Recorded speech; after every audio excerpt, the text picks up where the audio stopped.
This is what I call adopting an open, balanced and relaxed posture. Ideally, what we want to do is to practice this to the point where it becomes automatic in a whole lot of situations. And it's one of these zero effort things that we can do that can change our internal state and move it away from stress, but still keep us aware enough to deal with whatever demands that there are. And so adopting an open, balanced and relaxed posture, the way that I teach it, is primarily, first thing that I do is to make sure that my elbows are by my side. So elbows by the side. And by that, I mean, however you're sitting, you ideally want your elbows and arms to be hanging directly down. So if you just, let's say you're sitting, you just release your hands by your side. And just leave your arms dangling. That's, your elbows are by your side. So you keep your elbows there and you put your back of your palms on your thighs.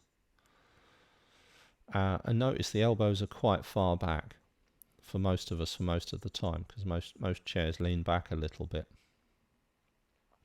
And this is all about sitting. This is sitting in a chair, meditation posture. It also works, pretty much everything works as well if you're sitting cross-legged or you're in a kneeling posture. And just that activity will help you straighten your back quite considerably. The other thing that affects the back is where the head is. And so creatures of the modern world, we tend to lean forward for a whole bundle of reasons. It's not helpful. Not helpful for our capacity to relax or focus or avoid headaches and neck aches and so on and so forth. So even simpler than having the elbows by the side is finding the most comfortable place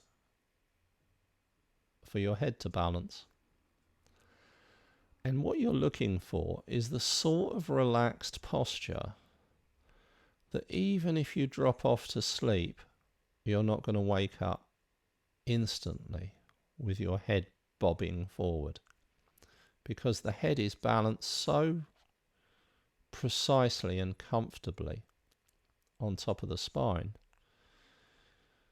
that it'll probably stay there if you begin to snooze. And then if you're seated in a chair, feet flat on the floor. Now, if you're seated on a meditation cushion, the ideal posture is your belly pushed out, which is the opposite of what everybody tries to achieve in the modern world, because we don't want big bellies being pushed out. But that's basically how it is. If you teach children to meditate, you say to them, sit like a frog. So that's not just children, that's you guys as well. So there you go, there you are, kneeling on your cushions, or you're sitting cross-legged. You're allowing yourself to settle down. There's a J curve to the body. A J curve with the bum being pushed out and the belly being pushed out. Look at primitive people who don't have all of our hang-ups, and there they are, their bums are pushed out and their bellies are pushed out. Of course they don't have bums and bellies because they don't eat the garbage that we do, and they're on their feet all day. So, but that's the posture we want, and we want to settle down into the seat or the cushion. And then now you'll see why I suggest you have your palms on the back of your thighs. Now, because the palms are there, the elbows, because you've hung your arms by your side and you've kept your elbows where they are and you've put your forearms up and the back of your palms on the thighs, that means two things. That means the elbows will probably stay there and they won't creep forward. And the other thing is that you can place your finger and thumb very, very gently in contact. Like this. This is the chin mudra.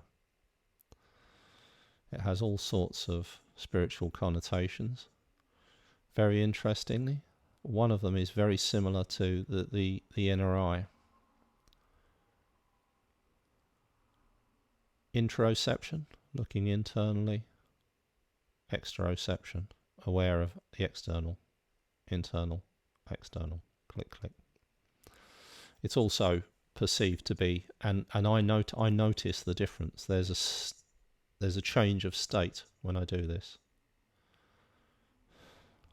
Warm, comfortable inner experience, calm, open external experience. But the pressure is important because it's such a tiny, tiny connection that you could slide a cigarette paper between them. And then I adopt a downward gaze for this specific meditation, or you might close your eyes. Tongue up against the back of the top teeth, in contact with the sharp part of the bottom teeth. The moment you do that, belly inflates.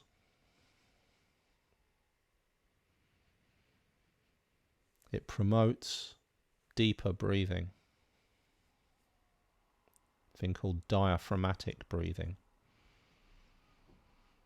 which most physicians, medical practitioners, people who work in that area are aware creates all sorts of physiological benefits.